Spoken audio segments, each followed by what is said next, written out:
Olá pessoal, tudo bem com vocês? Hoje nós vamos trabalhar com vírus e célula procariótica. Nós vamos começar o nosso estudo da citologia, amigos. E para começar o estudo da citologia, vale aqui a orientação. Nós estamos trabalhando com o módulo 7, que está no caderninho 2, setor 141, aonde se estuda a célula procariótica e os vírus, tudo bem?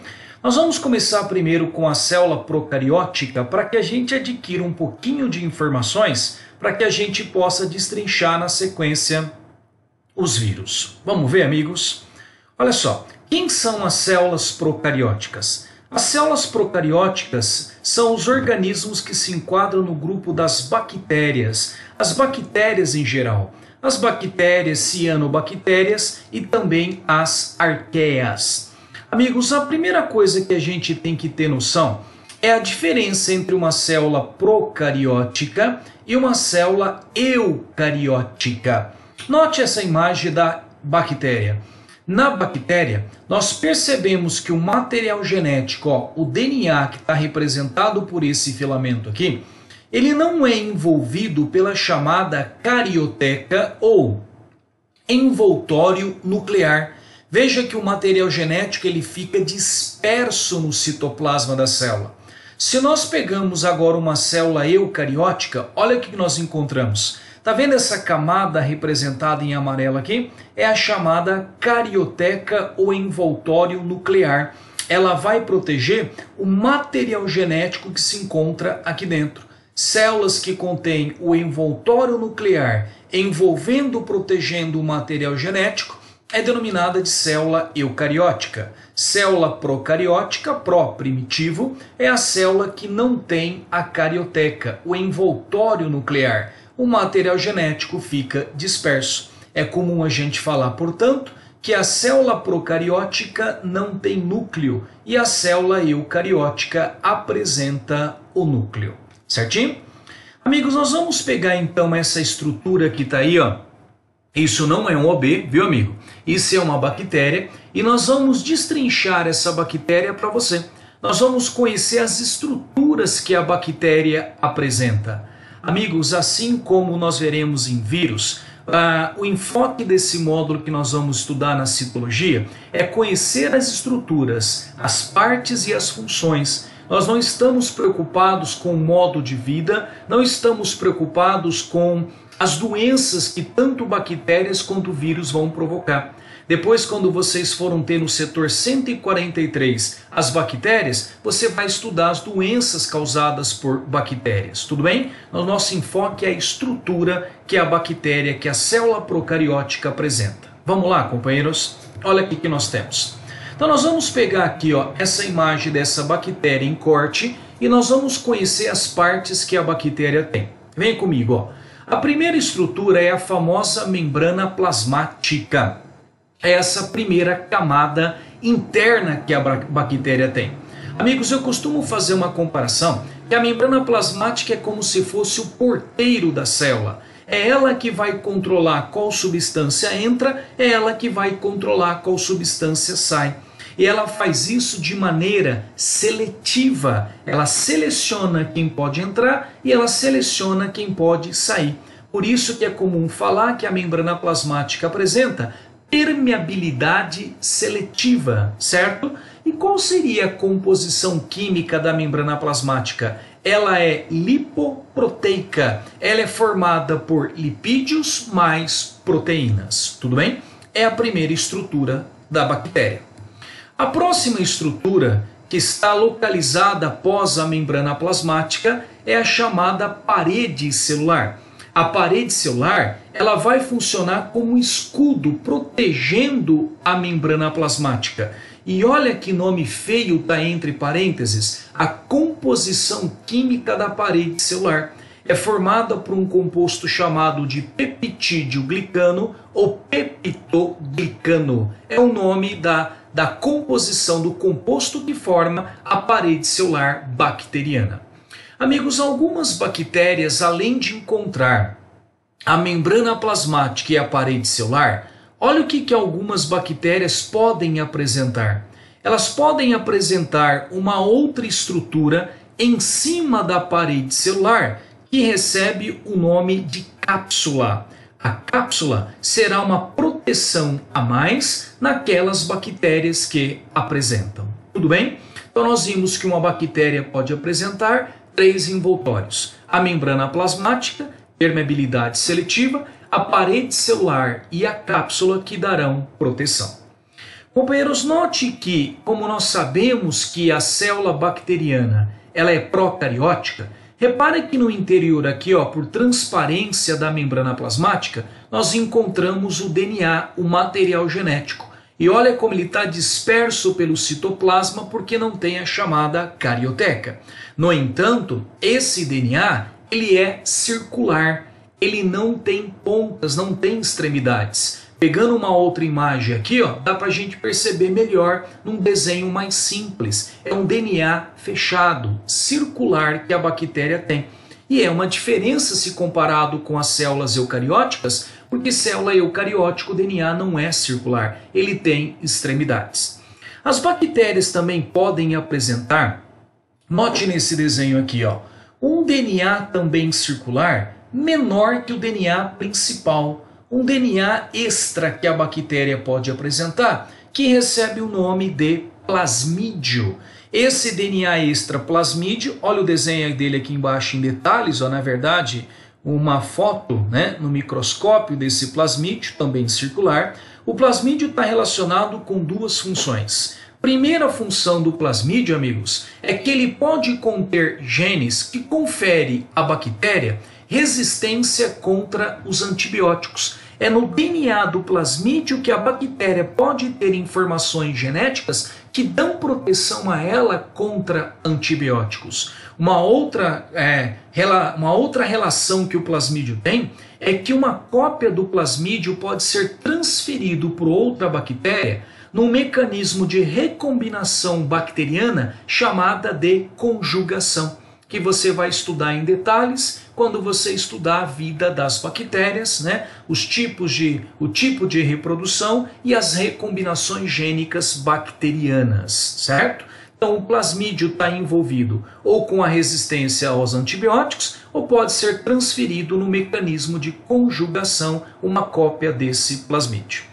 Amigos, a bactéria é a célula mais simples que tem. A célula procariótica é a mais simples. Lembra que uma célula normalmente apresenta aqui, ó, no seu citoplasma várias e várias estruturas chamadas de organelas. A célula procariótica é tão simples que, ó, ela só apresenta como organela essas estruturas que você está vendo aqui, ó.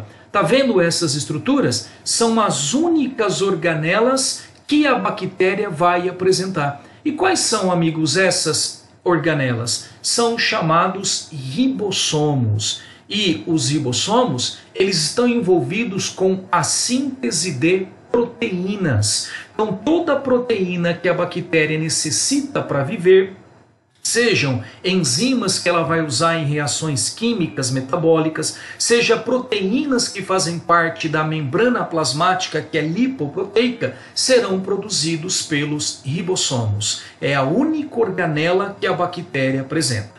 E, amigos, um detalhe é que ribossomo é uma organela não membranosa. Ela não tem a composição lipoproteica como da membrana plasmática. Portanto, é bem comum dizer que célula procariótica não tem organela membranosa. Isso é verdade, porque a única organela da célula procariótica é o ribossomo. E como o ribossomo não tem composição membranosa, não tem composição lipoproteica, a frase é verdadeira. Célula procariótica bactéria não tem organela membranosa. Tudo bem? Amigos, nós podemos ainda encontrar bactérias que vão apresentar também flagelo e essas estruturas aqui chamadas de fímbrias. O flagelo está envolvido com a locomoção e as fímbrias estão envolvidas com a aderência bacteriana. E existem algumas modificadas que podem também servir como pontes de conjugação para trocar aquele plasmídio que nós falamos, uma cópia do plasmídio, com uma outra bactéria, mas que será estudado depois, mais para frente. Agora, amigos, você aprende mais tarde que flagelo em nós, animais, né, como o flagelo do nosso espermatozoide, ele é formado pelo centríolo. Lembra que centríolo origina flagelos? Mas isso, amigos, é em organismos eucariontes como nós. A bactéria, ela não tem centríolo. A única organela que nós vimos é o ribossomo. Então quer dizer que o flagelo bacteriano não é igual ao nosso flagelo. O flagelo da bactéria, ele é formado por proteínas que são fabricadas pelos ribossomos. Uma outra observação importante, que nós sabemos que cianobactérias têm a capacidade de fazer a fotossíntese. No entanto, não apresentam cloroplasto. Na célula vegetal que você vai estudar, você sabe que a organela cloroplasto está relacionado com o processo da fotossíntese. Cianobactéria faz fotossíntese, mas não tem cloroplasto. Os pigmentos como a clorofila, que estariam na planta dentro do cloroplasto, no caso da cianobactéria, se encontram no citoplasma da célula, juntamente com outros pigmentos fotossintetizantes. Então vale lembrar, não é todo ser que faz fotossíntese que contém cloroplasto. Cianobactéria faz e mesmo assim não apresenta esta organela. Tudo bem, amigos? Certinho? Ok. Bom, como nós acabamos observando como que a bactéria é, nós podemos agora, com esse pouquinho de conhecimento, entender um pouco os vírus. Olha aí, amigos, o coronavírus da doença chamada Covid-19, ok? Covid-19, co do coronavírus, vi de vírus e d de doença. O 19 é que aí o surto que aconteceu inicialmente foi no ano passado, no finalzinho de dezembro, foi detectado esse surto. Então deram nome a essa doença, corona, co, v de vírus, d de doença, cis, e 19 devido ao ano que basicamente a doença surgiu. Tudo bem? E aqui nós temos outros vírus, como o vírus HIV, da AIDS, o vírus influenza da gripe, né? E como nós falamos, o coronavírus da doença chamada Covid-19. Cuidado, amigos, com essa confusão. Às vezes a gente troca o nome do vírus pelo nome da doença, né? Então, AIDS é o nome da doença, HIV é o nome do vírus, gripe é o nome da doença, influenza é o nome do vírus, Covid-19 é o nome da doença, coronavírus é o nome do vírus. Tudo bem? Amigos, os vírus, eles são considerados aí por alguns cientistas como sendo seres vivos e por outros não.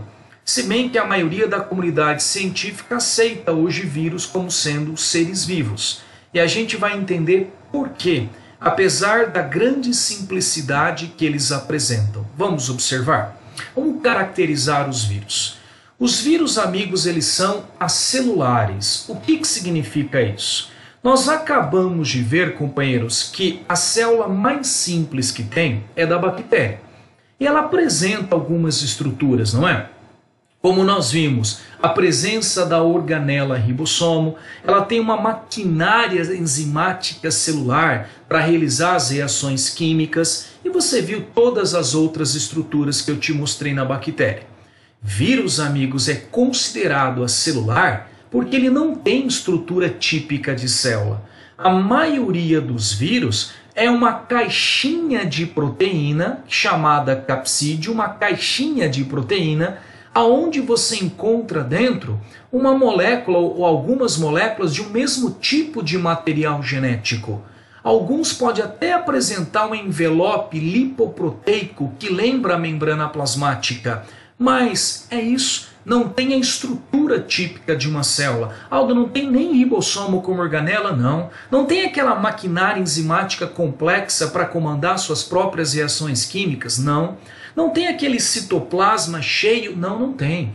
O vírus, devido à sua simplicidade, ele foge da característica de uma célula. Por isso o termo acelular para eles.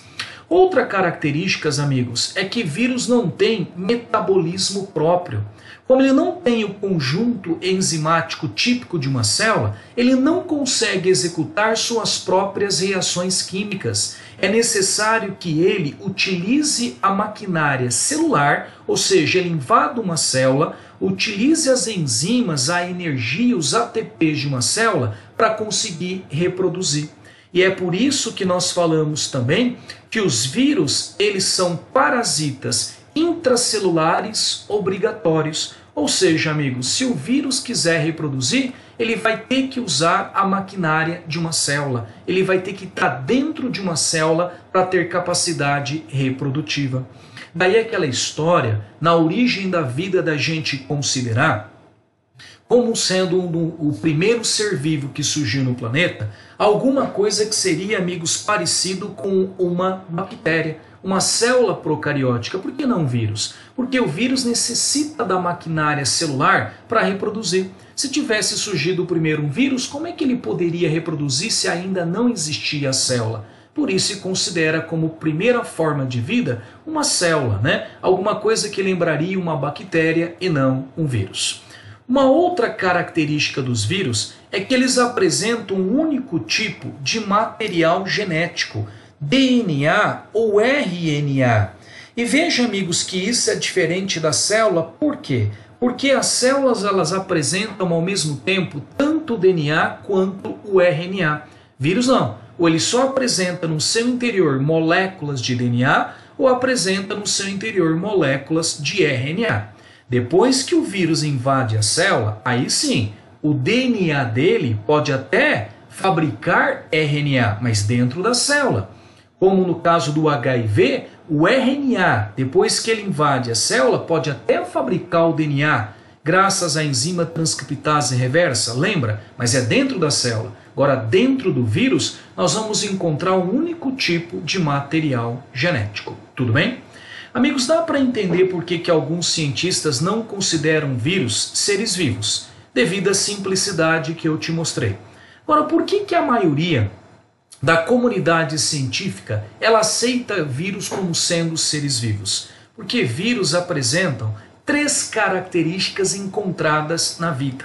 3 características importantes que nós encontramos nos seres vivos. Primeiro, é a presença de material genético.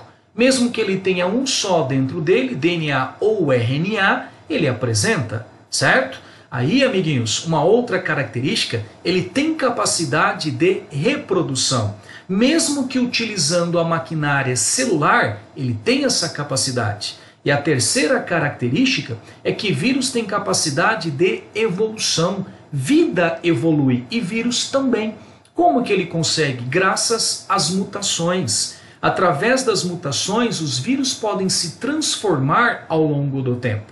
A gente não ouve falar sempre, amigos, que aí no caso, todo ano tem que se aprimorar ou fazer uma nova vacina para gripe, porque o vírus da gripe está em constante mutação e a vacina que antes funcionava não funciona com aquele tipo mais de vírus, porque ele alterou. Aí, amigos, vírus evolui, o vírus se modifica ao longo do tempo. E graças a essas mutações é o que permite às vezes o vírus que é específico para uma espécie animal conseguir modificar as suas características e passar a atacar também uma outra espécie animal. Quantos grupos de vírus que hoje são capazes de provocar doenças no ser humano que no começo também afetavam outros tipos de animais, não é? Outros mamíferos, até aves, que graças às mutações passam a ter a capacidade de infectar também outros tipos celulares de outros animais. Então, presença de material genético, capacidade de reprodução e capacidade de evolução graças às mutações é que faz com que a maioria dos cientistas aceitem vírus como sendo seres vivos. Vamos continuar olhando um pouquinho mais os vírus. Amigos, muito do que se sabe sobre vírus é estudando esse vírus aqui, chamado bacteriófago ou simplesmente fago. Bacteriófago ou fago é um vírus que ataca, que infecta bactérias, exclusivamente bactérias. E muito do que se sabe sobre os vírus foi estudando esse vírus aqui. O que a ervilha foi para Mendel, esse vírus no começo do estudo da virologia foi para os cientistas que estudam os vírus. E esse vírus é usado bastante como modelo para a gente entender várias coisas sobre os vírus. Amigos, o vírus, o bacteriófago, olha como é que ele é composto. Ele tem uma caixinha de proteína que eu te falei, chamada de capsídio, aonde no interior dessa caixinha nós encontramos o material genético. No caso do bacteriófago ou fago, o material genético são sempre moléculas de DNA, e isso varia. 3 vírus importantes que a molécula que apresentam é o RNA. O vírus HIV, da AIDS, o vírus influenza, da gripe, e agora o coronavírus, da Covid-19, que também o material genético é o RNA. Então isso varia, tudo bem? Aqui no caso do bacteriófago é sempre o DNA. E nós vamos utilizar o bacteriófago como modelo para a gente entender como é que os vírus se reproduzem. Vamos lá. Aqui você tem um esqueminha que vai apresentar para nós 2 formas, 2 ciclos de reprodução dos vírus. O primeiro ciclo é chamado de lítico. Vamos começar por esse. A primeira coisa que o bacteriófago faz é ele se aderir à superfície da bactéria. Você repara que o bacteriófago, o capsídio dele, ó, tem uma extensão, aonde aqui na ponta você encontra umas fibras de proteínas. E essas fibras de proteínas que vão permitir com que ele tenha adesão à superfície das bactérias. Uma vez que o vírus aderiu, o DNA que está aqui dentro do capsídio é injetado dentro da bactéria. O vermelhinho está mostrando o DNA. Esse DNA ele vai utilizar toda a maquinária da bactéria como à sua mercê e vai usar as enzimas, a energia, os ATPs para fabricar novas moléculas de DNA viral e novos capsídeos. Veja que a bactéria ela é escravizada, ela se transforma num tubo de ensaio à mercê do DNA viral, tudo bem? Depois que o DNA viral, novas moléculas são fabricadas, novos capsídeos são montados, essas moléculas são colocadas dentro do capsídeo e novos vírus são montados. Aí nós temos que chega a um ponto que a membrana plasmática arrebenta e esses milhões de vírus são liberados para o ambiente. Encontrando uma nova bactéria, eles vão fechar o ciclo de reprodução. Uma curiosidade que no bacteriófago, o capsídeo dele não entra, o capsídeo fica aqui fora, só entra o DNA viral. Na maioria dos vírus, o vírus acaba entrando com capsídeo e tudo, mas no caso do bacteriófago, o capsídeo não entra, somente o DNA viral, tudo bem? Esse ciclo é chamado de lítico porque houve, olha só, a lise celular. No final, a célula é destruída. Eu costumo falar que a comparação mais perfeita para os vírus é que eles são verdadeiros piratas celulares. Por que piratas? Ele invade a célula, escraviza a célula, pega tudo o que ele precisa e no final acaba destruindo a célula, como um pirata faria ao saquear um navio. Então no ciclo lítico é quando eu tenho esse ciclo se completa para a produção de novos vírus, tendo a destruição da célula. Só que tem algumas situações que quando o DNA viral é injetado na célula, ele não passa a comandar a produção de novos vírus. Esse DNA viral é incorporado ao DNA da bactéria e ele fica numa fase latente, esperando aí, Sala, o momento de poder manifestar o seu ciclo. Olha só, ele fica latente, incorporado ao DNA da célula. Se essa célula, que no caso a bactéria, se reproduzir, a hora que ela está copiando o seu DNA para passar cópias para a célula filha, ela também copia o DNA viral, de tal maneira que as células filhas estarão todas com uma cópia do DNA do vírus. Olha só, o ciclo vai indo, e eu posso ter de uma única célula, se ela gerar milhões de outras células, elas todas serão infectadas, estarão com uma cópia do DNA viral.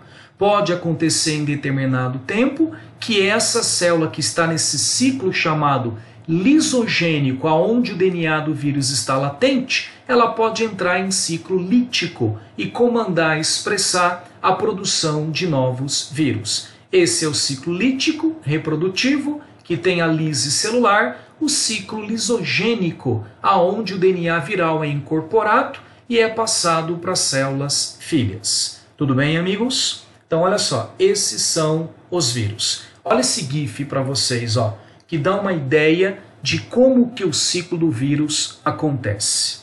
Você está vendo capsídeos sendo montados dentro da célula bacteriana e vai ter a lise celular. Vai começar novamente, quer ver? Vamos estudar certinho, ó.